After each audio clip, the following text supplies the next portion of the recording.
નમસ્કાર આંગણવાડી કર્મચારી બહેનો, સ્વાગત છે તમારું આપણી આ યુટ્યુબ ચેનલમાં જેનું નામ છે ગુજરાતી જીકેની જમાવટ.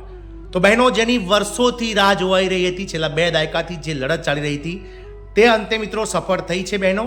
અને ગુજરાત હાઈકોર્ટનો જે સિંગલ બેન્ચ જજનો જે ચુકાદો છે 30 ઓક્ટોબર 2024નો, કે જેમાં રાજ્ય સરકારના કર્મચારી જાહેર કરી અને લઘુત્તમ વેતન આપવાની વાત કરવામાં આવી હતી, તેને લઈ અને ગુજરાત હાઈકોર્ટના જે સરકારે જે પડકાર્યો હતો કેસ ગુજરાત હાઈકોર્ટના ડબલ બેન્ચ જજમાં, તો ડબલ બેન્ચની જે જજની જે મિત્રો જે બનેલી જે સીટ છે તેને પણ મિત્રો ગુજરાત હાઈકોર્ટના જે આંગણવાડી કર્મચારીઓના હિતમાં જે છે મહત્વપૂર્ણ નિર્ણય આપ્યો છે, જેમાં આંગણવાડી કર્મચારીઓને પગાર વધારવાનો સરકારને આદેશ આપવામાં આવ્યો છે અને આગામી 6 મહિના એટલે કે 28 ફેબ્રુઆરી 2026 સુધીમાં આ આંગણવાડી કાર્યકર અને તેડાગર બહેનોનું માનદ વેતન વધારવાને લઈ અને સરકારને ટકોર કરવામાં આવી છે.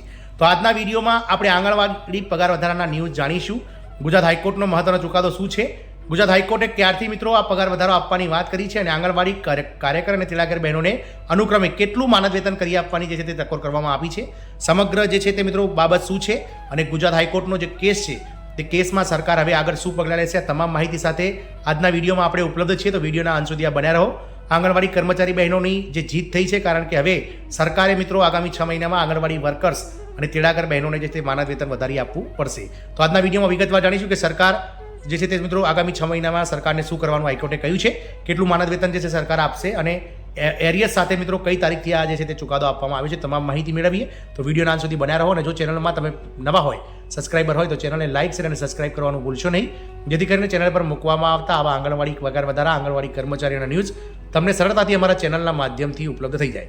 તો ગત 30 ઓક્ટોબરના રોજ ગુજરાત હાઈકોર્ટના સિંગલ બેન્ચ જજ નિખિલેશ કરિયાલ દ્વારા ગુજરાત સરકારને આંગણવાડી કર્મચારીઓની જે છેલ્લા ઘણા વર્ષોથી પેન્ડિંગ જે પિટિશનો હતી આંગણવાડી બહેનોની, જે કાર્યકર તેડાગર બહેનોની, તેના તરફેણમાં એક મહત્વનો ચુકાદો આપ્યો હતો, જેમાં જણાવવામાં આવ્યું હતું કે ગુજરાત સરકાર દ્વારા આગામી 6 મહિનામાં એટલે કે 30 એપ્રિલ 2025 સુધીમાં આંગણવાડી કર્મચારીઓને રાજ્ય સરકારના કર્મચારી જાહેર કરવામાં આવે અને ત્યાં સુધી મિત્રો સરકારી કર્મચારી ના જાહેર કર્યા ત્યાં સુધી સરકાર દ્વારા જે વર્ગ 3 પ્રમાણે કાર્યકર બહેનો અને વર્ગ 4 પ્રમાણે તેડાગર બહેનોને લઘુત્તમ વેતન કરી આપવામાં આવે. સરકાર દ્વારા મિત્રો જે છે તે આ જે ચુકાદો હતો તેને મિત્રો જે સિંગલ બેન્ચ જજ દ્વારા ચુકાદો આપવામાં આવ્યો હતો તેને ડબલ બેન્ચ જજ જે છે હાઈકોર્ટમાં તેમાં મિત્રો પડકારવામાં આવ્યો હતો. ત્યારે ગઈકાલે એટલે કે તારીખ 20 ઓગસ્ટ 2025ના રોજ જે ડબલ બેન્ચ જજ દ્વારા જે છે તે મિત્રો તાત્કાલિક આ ચુકાદાનો તરફેણ મહિલાઓની જે આંગણવાડી કર્મચારીઓ છે, બહેનો છે, તેમની તરફેણમાં ચુકાદો આપવામાં આવ્યો છે અને હાઈકોર્ટે સરકારને મહત્વનો હુકમ કરતા જણાવ્યું છે કે આંગણવાડી વર્કર્સ એટલે કે આંગણવાડી કાર્યકર બહેનોને લઘુત્તમ વેતન 24,800 રૂપિયા અને આંગણવાડી હેલ્પર એટલે કે આંગણવાડી તેડાગર બહેનોને 20,300 રૂપિયા વેતન ચૂકવવાનો નિર્દેશ કરવામાં આવ્યો છે અને આ વેતન જે છે તે 1 એપ્રિલ 2025થી ચૂકવવાનું રહેશે. આગામી 6 મહિનામાં રાજ્ય સરકાર અને કેન્દ્ર સરકાર આ બાબતનું લઈને સંકલન કરી અને આ કર્મચારીઓને 1 એપ્રિલથી એરિયસ સાથે જે છે તે મિત્રો વેતન ચૂકવવાની આજે છે સરકારને ટકોર કરવામાં આવી છે. શું છે સમગ્ર બાબત જાણીએ તો હાઈકોર્ટે રાજ્યની આંગણવાડી બહેનો માટે એક મહત્વનો નિર્દેશ આપ્યો છે. હાઈકોર્ટે કહ્યું છે કે આંગણવાડી વર્કર્સને 24,800 અને આંગણવાડી હેલ્પર્સ એટલે કે તેડાગર બહેનોને 20,300 વેતન ચૂકવો. આ ઉપરાંત 1 એપ્રિલ 2025થી શરૂ થતા નાણાકીય વર્ષથી એરિયસ સાથે ચૂકવણી કરવામાં આવે તેવી પણ સરકારને ટકોર કરવામાં આવી છે. તદુપરાંત હાઈકોર્ટે રાજ્ય સરકારને કહ્યું છે કે આગામી 6 મહિનામાં એટલે કે મિત્રો ઓગસ્ટથી લઈને ફેબ્રુઆરી એટલે કે 20 ફેબ્રુઆરી સુધીમાં આજે છે તે મિત્રો આ ચૂકવણી કરવાની રહેશે તેવું પણ સરકારે જણાવ્યું છે. આમ આંગણવાડી કાર્યકર બહેનોનો પગાર હાલ 10,000 છે તેને વધીને 24,800 રૂપિયા થઈ જશે, એટલે કે તેમના પગારમાં 14,800નો માતબર મિત્રો વધારો થવા જઈ રહ્યો છે. જ્યારે આંગણવાડી હેલ્પર્સને હાલનો પગાર 5,500થી વધીને 20,300 જેવો થઈ શકે છે, એટલે કે તેમના પગારમાં પણ 15,000 રૂપિયાનો જેટલો માતબર વધારો થવા જઈ રહ્યો છે. કેન્દ્ર અને રાજ્ય સરકારના સંકલનમાં અથવા રાજ્ય સરકારે એકલા જ આ ચૂકવણી કરવી પડશે તેવું પણ સરકારને જણાવવામાં આવ્યું છે કે કેન્દ્ર સરકારનો પ્રોજેક્ટ છે તો ખરું જ છે, પરંતુ રાજ્ય સરકારો જે છે તે મિત્રો મહિલા અને બાળ વિકાસ વિભાગના નેજા હેઠળ આ બહેનો પાસે રાજ્ય સરકારના કામો કરાવે છે. એટલે કેન્દ્ર સરકાર અને રાજ્ય સરકાર સંકલન સાધીને એટલે કે એ બંને વિચારણા કરીને મિત્રો પગાર વધારે અથવા તો ફિર રાજ્ય સરકાર એકલા હાથે જે છે તે મિત્રો આ પગાર વધારો જે હાઈકોર્ટે સૂચવ્યો છે તે ચૂકવે તેવો મિત્રો મસ્ત ચુકાદો આપવામાં આવ્યો છે. હાઈકોર્ટમાં સિંગલ જજે વર્ષ 2024માં કરેલા હુકમ સામે સરકારે અપીલમાં ગઈ હતી અને સરકારે ડબલ બેન્ચ જજમાં આ ચુકાદો મિત્રો જે તે પડકાર્યો હતો અને અપીલ પર ચુકાદો આપતા કોર્ટે આંગણવાડી કાર્યકરોને મોટી રાહત આપી છે. કોનો કેટલો પગાર વધશે તો આંગણવાડી વર્કર્સ જે છે તે મિત્રોની વાત કરીએ તો આંગણવાડી કાર્યકર બહેનોનો હાલનો પગાર 10,000 રૂપિયા છે. હવે નવો પગાર જે છે તે હાઈકોર્ટે 24,800 રૂપિયા સૂચવ્યો છે, એટલે કે તેમના પગારમાં 14,800 રૂપિયાનો માતબર વધારો થવા જઈ રહ્યો છે. આંગણવાડી હેલ્પર્સની વાત કરીએ તો હાલનો પગાર મિત્રો 5,500 રૂપિયા છે, જેમાં 20,300 રૂપિયાનો જે છે તે ચુકાદો મિત્રો સરકાર દ્વારા આપવામાં આવ્યો છે, એટલે કે તેમના પગારમાં પણ મિત્રો 14,800 રૂપિયાનો પગાર વધારો થવા જઈ રહ્યો છે. હાઈકોર્ટમાં ડબલ જજની બેન્ચે અપીલકર્તાઓ કેન્દ્ર સરકાર અને રાજ્ય સરકારના વિભાગો સંયુક્ત રીતે અથવા ફક્ત રાજ્ય સરકાર આંગણવાડી કાર્યકર એટલે કે AWWને 10,000 રૂપિયા ઉપરાંત ન્યૂનતમ માસિક મજૂરી 14,800 રૂપિયા મળીને કુલ 24,800 રૂપિયા અને આંગણવાડી હેલ્પર બહેનો કે જેમને ન્યૂનતમ મજૂરી 14,800 રૂપિયા તથા 5500 રૂપિયા હાલમાં જે આપવામાં આવે છે એમ મળીને કુલ 20,300 રૂપિયા ચૂકવવા હુકમ કરતા સરકારની અપીલ નકારી છે.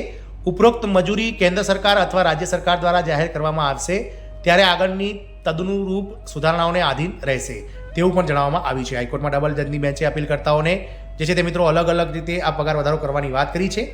સરકાર પર નાણાકીય બોજમાં નોંધપાત્ર વધારો થશે. આંગણવાડી કામદારો અને સહાયિકાઓને સંકલિત બાળ વિકાસ સેવા યોજના એટલે કે ICDS પ્રોજેક્ટના અમલીકરણ અને ચલાવવા માટે ચોક્કસ નાણાકીય વર્ષના ફળવાયેલા બજેટના નિધિમાંથી આ જે છે વેતન ચૂકવવામાં આવે છે અને નિધિ આંગણવાડી કામદારો અને તેડાગરો એટલે કે સહાયિકાઓના સંખ્યા જોઈને તૈયાર કરવામાં આવે છે.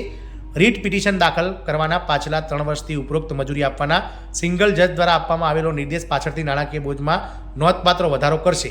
આથી ડબલ જજની બેન્ચે નિર્દેશ આપ્યા હતા કે આંગણવાડી કામદારો એટલે કે કાર્યકર અને તેડાગર બહેનોને ચાલુ નાણાકીય વર્ષ એટલે કે 1 એપ્રિલ 2025થી અદાલત દ્વારા નક્કી કરેલ મજૂરીના બાકી રકમની ચૂકવણી કરવામાં આવશે.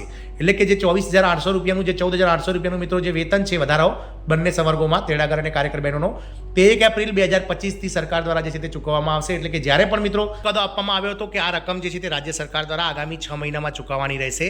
એટલે કે મિત્રો 20 ઓગસ્ટ 2025ના રોજ ચુકાદો આવ્યો છે અને આગામી 20 ફેબ્રુઆરી 2026 સુધીમાં સરકારને આ બાબતને લઈને મિત્રો જે છે તે હાઈકોર્ટનો હુકમ માનવો પડશે અને આ બંને સંવર્ગો જે છે કાર્યકર અને તેડાગર બહેનો બંનેને 14,800નો પગાર વધારો કરી આપવો પડશે. વર્તમાન નિર્દેશો અનુસાર ગુજરાત રાજ્યના તમામ આંગણવાડી કેન્દ્રોમાં કાર્યરત તમામ આંગણવાડી કામદારો અને સહાયિકાઓને આ જે છે તે મિત્રો નિર્ણય લાગુ પડશે.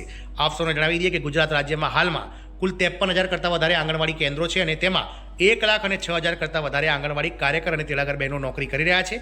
આથી જે બહેનો મિત્રો અદાલતમાં ગયા હતા તેમને તો આ ચુકાદાનો લાભ મળશે જ મળશે, પરંતુ સાથે જ ગુજરાત રાજ્યના મહિલા અને બાળ વિકાસ વિભાગના નેજા હેઠળ ICDS પ્રોજેક્ટમાં કામ કરતા 1,06,000 બહેનોને પણ મિત્રો આ ચુકાદાનો લાભ આપોઆપ લાગુ પડી જશે. મિત્રો કામદારોને અને સહાયિકાઓને લાગુ થશે. સાથે જ જેઓ અદાલતમાં આવ્યા નથી તેમને પણ ગુજરાત હાઈકોર્ટ તરફથી સમાન ઓર્ડર્સ મેળવવા માટે અલગથી કોઈ અરજી કરવાની રહેશે નહીં. હાઈકોર્ટ દ્વારા જાહેર કરાયેલા નિર્દેશો કે આંગણવાડી કામદારો અને સહાયિકાઓને રાજ્ય સરકાર અને કેન્દ્ર સરકારમાં સિવિલ પોસ્ટ ધરાવતા નિયમિત રીતે પસંદ કરાયેલી કાયમી કર્મચારીઓ સમાન ગણવામાં આવે. ન્યૂનતમ પે સ્કેલનો પગાર ચૂકવવા માટે સિંગલ જજ દ્વારા જાહેર કરાયેલ નિર્દેશ ઉપરોક્ત હદ સુધી સંશોધિત કરવામાં આવે છે. આંગણવાડી કામદારો અને સહાયિકાઓની દુર્દશાને સમજવામાંના સિંગલ જજના પ્રયત્નોની હાઈકોર્ટે પ્રશંસા કરે છે, જેણે તેમની મજૂરી વધારવા માટે પ્રભાવિત નિર્ણય આપ્યો છે. મિત્રો આમ હાઈકોર્ટમાં મિત્રો ગુજરાત સરકાર જે છે તે મિત્રો જે 30 ઓક્ટોબર 2024નો સિંગલ જજ બેન્ચ નિખિલેશ કરિયાનો ચુકાદો હતો તેને ફરીથી હાઈકોર્ટમાં ડબલ બેન્ચ જજ સામે મિત્રો પડકારવામાં આવ્યો હતો, જેમાં પણ મિત્રો રાજ્ય સરકારની હાર થઈ છે અને આંગણવાડી કર્મચારીઓની જીત થઈ છે. અને હવે જે સરકાર છે તે મિત્રો આગામી ફેબ્રુઆરી મહિના સુધીમાં આ બંને સંવર્ગો એટલે કે તેડાગર અને કાર્યકર બહેનોને 14,800 રૂપિયા જેટલો માતબર વધારો કરી અને અનુક્રમે 14,800 રૂપિયા કાર્યકર બહેનો અને મિત્રો 14,000 અને 20,300 રૂપિયા તેડાગર બહેનોનું માનદેતન સરકાર કરી આપશે તેવું સ્પષ્ટ છે. એટલે કે આંગણવાડી કર્મચારીઓ આનંદો, કારણ કે ટૂંક જ સમયમાં સરકાર દ્વારા જે છે તે મિત્રો દિવાળીના તહેવારો પહેલાં આ વધારો જાહેર કરવામાં આવી શકે છે તેવી સંભાવનાઓ છે. અને દિવાળીના તહેવારો પહેલાં આપણે અગાઉ પણ વિડીયો બનાવ્યો હતો કે આંગણવાડી કર્મચારીઓનો પગાર સરકાર દ્વારા વધારવામાં આવશે, જેને લઈ અને મિત્રો હવે હાઈકોર્ટે ચુકાદો આપતા સરકાર મજબૂર થઈ ગઈ છે અને ટૂંક જ સમયમાં મિત્રો રાજ્ય સરકાર દિવાળી પહેલાં મળનાર કેબિનેટ બેઠકમાં આ પગાર વધારાની જાહેરાત કરી શકે છે અને 1 એપ્રિલ 2025થી એરિયસ મળતા કર્મચારીઓની નાણાકીય સ્થિતિમાં ચોક્કસથી મિત્રો ફરક પડવાનો છે. જય હિન્દ, અસ્તુ.